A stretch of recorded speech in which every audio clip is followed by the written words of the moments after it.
All right, we're going to go over some demonstration of the dakota traction. We may have you doing the dakota traction either 10 minutes twice a day or 20 minutes twice a day. So it's going to be specific for you. Also, the reason why we're doing that is we want to get the curve back. We're going to work on the forward posture. Real important for the long term. Okay, so we can stop that degenerative spine. Now the placement of this, there's a few things you want to do. You want to go ahead and lie down on this. The placement's going to be right, there's the bone, the most prominent bone right up in this area here where the neck meets the upper back. You want to just go below that about 2 fingers. So you want that placement should be right where the top of the dinner roll pad is, like so. Then once you get it, drop your head back, like so. Now, some people, we may just have you in this position only initially to get used to it for 10 minutes. Then,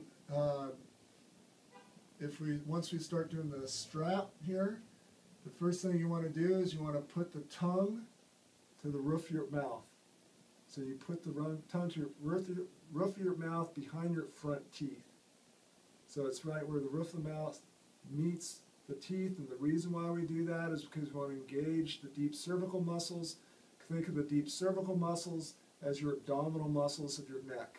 Think of this big ropey muscle here, that's like your hip flexor. So we want to engage the deep cervical muscles in this too, and if we touch the tongue behind your teeth where the roof of the mouth meets the teeth, then it engages that. Now it's getting more neurological input into those neck muscles. So what you want to do is then you get back in this placement here, you put the strap here, you hold the strap with your fingers, and what you want to do is real important to keep your elbows out. Then you flex your chin up and you hold for a count of 10.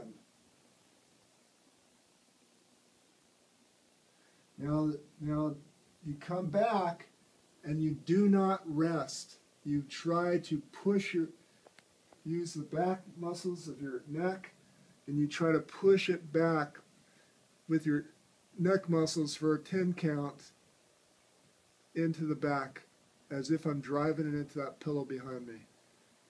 Then I come back up again, contract up here, so it's contracting the front muscles for a 10 count. Then I come back down, and I contract the back neck muscles, do not rest, for a 10 count.